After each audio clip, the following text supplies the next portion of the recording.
Mi nombre es Victoria, tengo 29 años, y hasta hace 3 meses, pensé que tenía una vida perfectamente normal. Estaba casada con Miguel, mi novio de la universidad, y trabajaba como contadora en una firma importante. No éramos ricos, pero vivíamos cómodamente. Todo cambió el día que mi abuela Isabel falleció. Victoria, cariño, me había dicho en su lecho de muerte, hay una carta en mi caja fuerte. Prométeme que la leerás solo después del funeral. Cumplí mi promesa. Después del funeral, mientras mi familia política discutía sobre la herencia que creían que recibirían, yo permanecí en silencio. Mi suegra, Beatriz, no dejaba de hacer comentarios sobre cómo la abuela Isabel desperdició su fortuna ayudándome a estudiar en la universidad. Todo ese dinero en educación, decía con desdén durante la cena posterior al funeral, cuando Clara, mi cuñada, tuvo que conformarse con una universidad local. Lo que nadie sabía era que la abuela Isabel había sido mucho más que una simple mujer mayor que vivía en una casa modesta. Era una empresaria brillante que había construido un imperio en secreto. La carta en la caja fuerte me dejó sin aliento. Mi querida Victoria, si estás leyendo esto, significa que ya no estoy contigo. No llores por mí, porque he vivido una vida plena y feliz. Pero hay algo que debes saber. Durante años, he observado cómo has luchado por mantener la paz con tu familia política, especialmente con Beatriz. He visto cómo te han menospreciado, cómo han intentado hacerte sentir menos. Lo que no saben es que durante los últimos 30 años, he construido un imperio empresarial. Hoteles, restaurantes, propiedades, todo bajo nombres diferentes. Y ahora, todo es tuyo. Pero ten cuidado. La codicia puede hacer que la gente muestre su verdadera naturaleza.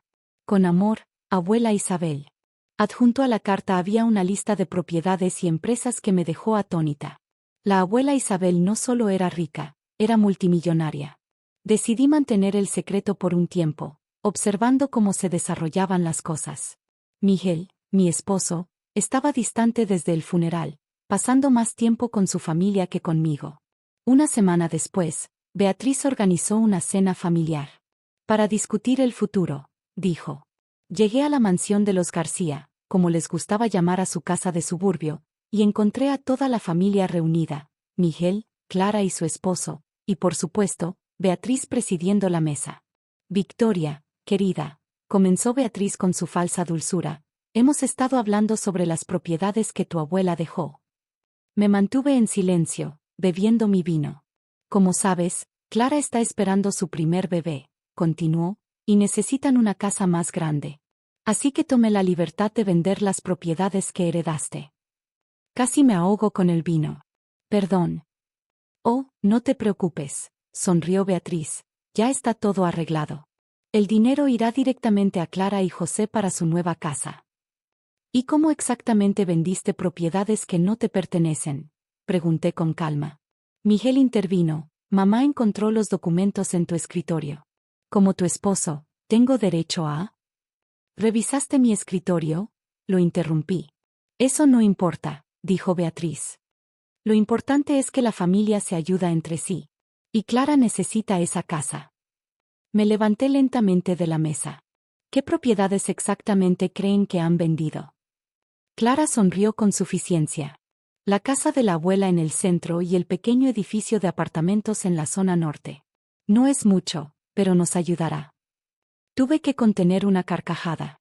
Habían encontrado los únicos documentos que la abuela había dejado a la vista, propiedades menores que ni siquiera estaban a mi nombre todavía. Ya veo, dije suavemente.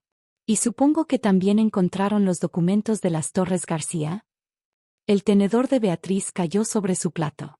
Las Torres García era el desarrollo inmobiliario más exclusivo de la ciudad, propiedad de un misterioso grupo empresarial. ¿Qué tiene que ver ese lugar con esto?, preguntó Miguel, confundido. Oh, nada, respondí. Solo que es curioso cómo algunas personas piensan que pueden tomar lo que no les pertenece. No nos amenaces, espetó Beatriz. Ya vendimos esas propiedades. No hay nada que puedas hacer.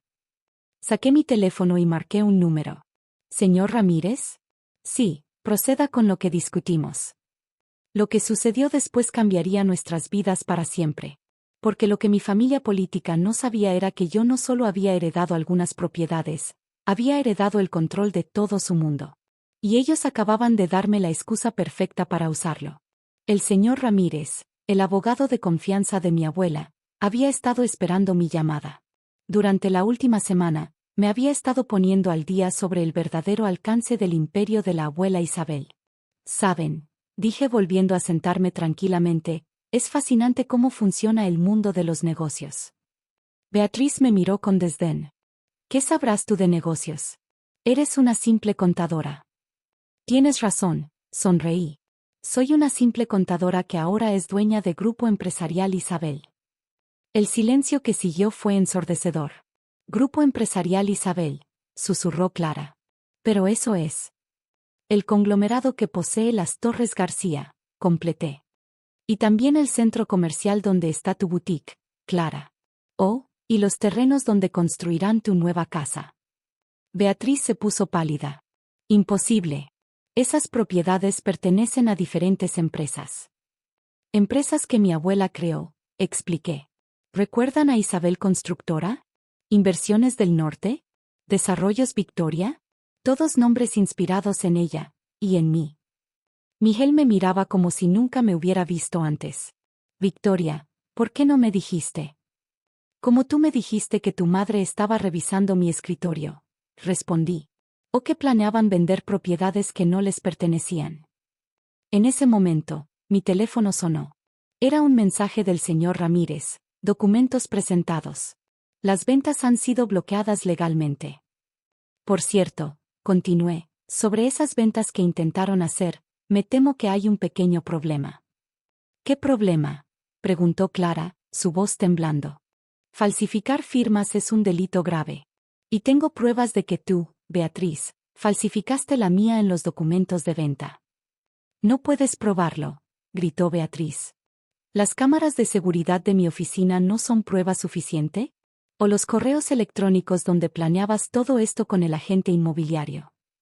Yo solo intentaba ayudar a mi familia, balbuceó Beatriz. ¿Tu familia? Mi voz se endureció. ¿Te refieres a la misma familia que me ha tratado como una intrusa durante años? La misma familia que se burló de mi abuela por ayudarme con mis estudios. Me levanté nuevamente. Les tengo noticias. La abuela Isabel no solo me dejó propiedades. Me dejó el control total de sus empresas. Y acabo de recibir confirmación de que todas las ventas que intentaron hacer han sido bloqueadas legalmente. No puedes hacer esto, protestó Clara. Ya firmamos los papeles para la casa nueva. Deberían haber leído mejor esos papeles, sonreí. La constructora que les vendió la casa, también me pertenece. El rostro de Clara se descompuso cuando comprendió las implicaciones.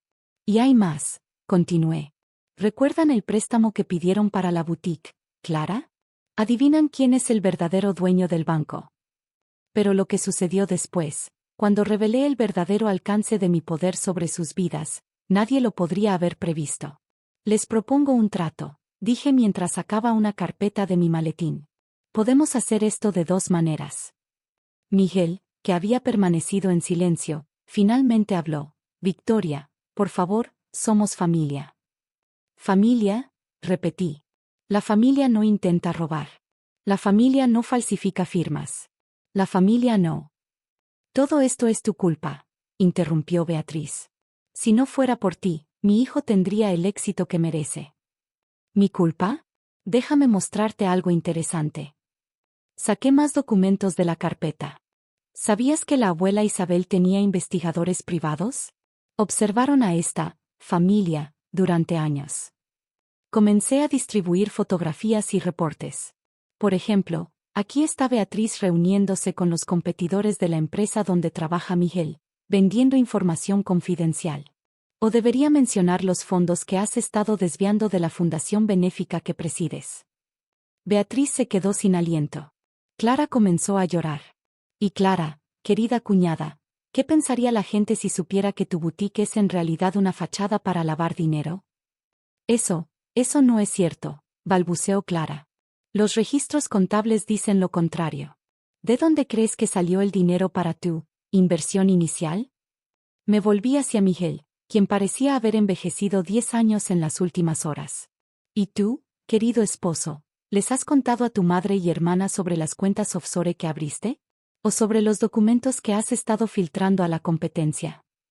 ¿Cómo? Susurró. La abuela Isabel no solo construyó un imperio. Construyó una red de información. Lo sabía todo, sobre todos. Y ahora yo lo sé. El silencio que siguió fue absoluto. Finalmente, Beatriz habló, su voz quebrada. ¿Qué quieres? Como dije, tenemos dos opciones. Primera, puedo usar esta información. Para mañana, todos ustedes enfrentarían investigaciones criminales. O segunda, podemos llegar a un acuerdo. ¿Qué tipo de acuerdo? Preguntó Miguel. Renunciarán a cualquier reclamo sobre las propiedades que intentaron robar. Clara cerrará la boutique y devolverá el dinero. Beatriz renunciará a la fundación. ¿Y tú, Miguel? Bueno, eso depende. ¿De qué? De si quieres seguir casado con una simple contadora, que ahora controla el destino de tu familia. 3 meses han pasado desde esa noche. Clara cerró la boutique y ahora trabaja como vendedora en una tienda departamental. Beatriz renunció a la fundación, citando razones de salud. En cuanto a Miguel, la semana pasada finalizamos nuestro divorcio. Resultó que no podía manejar el hecho de que su esposa tuviera más poder que él. Nunca pensé que fueras así, me dijo en nuestra última reunión. No, Miguel. Nunca te molestaste en conocerme realmente. Ayer recibí una carta de Beatriz. Victoria, ahora entiendo por qué Isabel te eligió a ti. Eres más fuerte de lo que cualquiera de nosotros pensó. La guardé sin terminar de leerla. Algunas disculpas llegan demasiado tarde.